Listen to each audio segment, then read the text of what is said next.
New York City and state are two of the hardest hit areas in the country.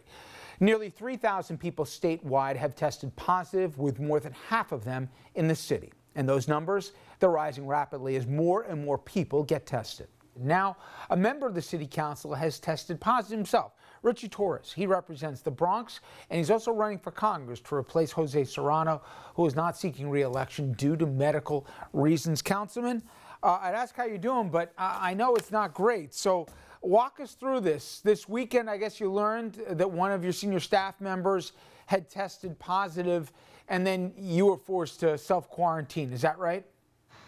Exactly right. And thankfully, first, it's an honor to be on your show, but thankfully I have minimal symptoms. On Saturday, my chief of staff developed serious symptoms: coughing, nausea, vomiting, all the symptoms associated with coronavirus. He went to a doctor, underwent testing, and came to discover that he had the coronavirus, which prompted me to undergo testing on Monday. And that evening, I found out that I had the virus as well. So I had to immediately isolate myself in my own home. I directed both my campaign staff and my council staff to do the same in order to avoid spreading the virus further into the community.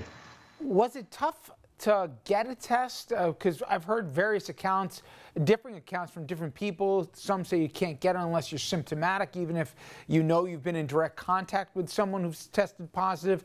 Was it difficult getting that test? I know more are finally coming into the system. Look, a week ago, it would have been nearly impossible to secure a test. I think it's becoming progressively easier to get tested, but the experience varies from person to person and from health system to health system. My impression is that it's becoming progressively more accessible as time goes on. But more important than testing is social distancing. And for me, social distancing is as much a pattern of thinking as it is a pattern of behavior. We all should act as if we have tested positive. We all should act as if we are carrying the virus. We have an obligation not only to ourselves to avoid contracting the virus, we have an obligation to our neighbors to avoid spreading it. So I would encourage people to remain at home to the extent possible. So you're a 31-year-old guy, healthy as far as I understand. I know it's early on, but what has been the expectations? What do the doctors tell you that you should expect in terms of symptoms? I know it's not the same for everyone here. And how will you deal with it when they come about? It varies widely, and the coronavirus is a disease that we neither fully understand nor can control. It could be that I'm symptomatic during the incubation period and then I will subsequently develop symptoms, or I might remain symptomatic throughout the whole ordeal. What doctors have recommended is that I remain at my home for 2 weeks, and then once I've recovered, once I'm free of the virus, I can no longer spread it, because by then I would have developed an immunity. So I know you have a mother who has some acute health systems herself. Talk about what it's like to basically be alone completely for 2 weeks and have to deal with, who knows, hopefully the systems are mild at best here, but we've heard varying accounts, people feeling awful over the course of those 2 weeks, those that are fortunate enough to get through it. What's it like being cut off from the world? I've never been quarantined in my own home. It's just strange to feel like I'm a prisoner in my own home.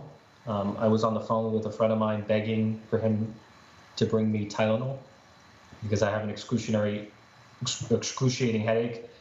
And, I can no longer go to the 7-Eleven across the street because I'm in danger of spreading a virus that is fatal, is potentially fatal to older people, to those with compromised immune systems, those with chronic conditions. It's strange for me to feel like I'm a public health risk to my own mother, who's 60 years of age with chronic health conditions. So it's an unsettling experience for me. Many people will experience social distancing to be painful, but it's a necessary evil. It's necessary for saving lives in the long run. What would happen, use yourself as an example, but certainly you're closer to this than me, Councilman, in that schools are shut down, and for good reason. But one of the concerns that the mayor articulated was, well, for a lot of these kids, this is their only meal that they're going to get for the day. Or for a lot of kids, their parents, might be first responders. They have to go work. Who's going to watch the kids? From a practical basis, how far along are we to answering these basic questions that are real life considerations? And more so, let's say you weren't set up in your apartment with food coming in. How prepared are we to food and care for people who can't leave their homes? We are ill prepared. Here in New York City, we are converting schools into food distribution centers and to a lesser extent, childcare centers. But the coronavirus pandemic exposes real vulnerabilities in the American social safety net. I see the social safety net, whether it be paid sick time or income support or universal health care, to be an essential element of pandemic preparedness. And we are far less prepared than we should be, because not every American has access to health care. Not every American has paid sick time.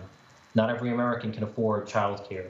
And so those vulnerabilities in our social safety net has left the poorest New Yorkers, the poorest Americans, hardest hit by the epidemic. I know I speak for our audience where we wish you a speedy recovery. And I know that beyond the work that you have ahead of you right now in the city, as we mentioned before, the councilman's also a candidate for Congress in New York's 15th Congressional District. Councilman, I hope you feel better. Thank you. Thank you so much. And up next, the spread of the coronavirus, it is wreaking havoc on the presidential race. Joe Biden, now the presumptive nominee, but how does he run against a president who's dealing with a national crisis? Just one of the issues we'll discuss after this break.